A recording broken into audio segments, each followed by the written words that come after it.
হিমন্ত বিশ্ব শৰ্মাই যিমান কাম কৰিছে আসামৰ হিষ্ট্ৰীৰ মতে যিমান এমপ্লয়মেণ্ট দিছে ৰাস্তা ঘাট বিজুলী ঘৰ নিযুত মইনা কওক আপুনি নিযুত বাবু কওক চাইকেল স্কুটি মানে এভৰি ছেক্টৰত হিমন্ত বিশ্ব শৰ্মাই যেভাৱে কাম কৰিছে সেইটো আৰু মই মোৰ জীৱনত চি এম আৰু ইমান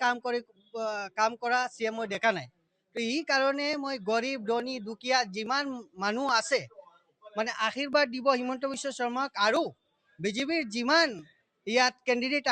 দিছে বৰখলাৰ পৰা কওক আপুনি বৰাকবুলিৰ পৰা যিমান কেণ্ডিডেট দিছে সকলোৱে কেণ্ডিডেটে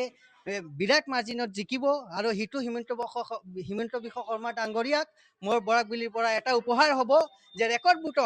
ৰেকৰ্ড বুটত মই জিকিম আৰু হিমন্ত বিশ্ব শৰ্মা ডাঙৰীয়াক মই এটা উপহাৰ দিম আৰু ইয়াৰ পৰা মই বৰখলাৰ পৰা ইয়াক অনুৰোধ কৰিম যে মোৰ প্ৰেচিডেণ্টে যিটো কৈছে যে ইয়াৰ পৰা বৰখলাৰ পৰা যদি এটা মিনিষ্টাৰ দিয়ে আৰু বৰখলাত আৰু উন্নয়ন হ'ব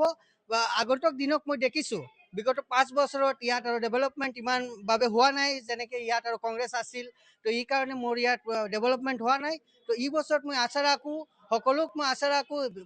এভৰি ছেক্টৰে হিমন্ত বিশ্ব শৰ্মাৰ দেখি আৰু পদ্মফুলৰ ভোট দিব আৰু এইবাৰ মই বৰখলাৰ পৰা জিকিম আৰু মোৰ বৰখলাৰ সেইটো ডেভেলপমেণ্ট হ'ব সেইটো আশাবাদী মই